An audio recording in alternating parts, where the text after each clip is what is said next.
contáis lo que me pasa primero. Claro. Y es fundamental, y es que yo, búscame el mío trabajo, enfócome, pero a veces precipítome. Bueno, nena, ¿qué es lo que tienes? A ver, ¿qué?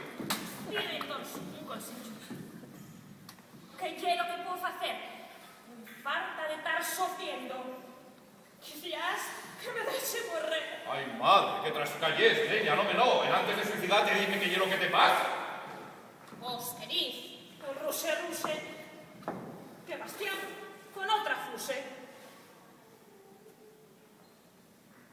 Ah, con que quiera eso. No me no, non te tienes que esmorecer. El do Bastián de xuro que te quiere, dende lo más fondero del socoral. Yo me sí, de tal que sí, yo por eso por nada más que me deja X solina y con otra va a cortesar. Que no, leña, que a mí me da que el do Bastián es un poco mariposo. Sí, gusta y facese de rogar. Pero si algún día tuviere ser Bastián el mío marido, válame Dios que morriere. Con nadie voy a compartirlo. Colás, ¿usted entiéndeme? Sí, ya estoy sintiendo la que él sí. Ya veo cómo llegue. Date tranquila, Bastián.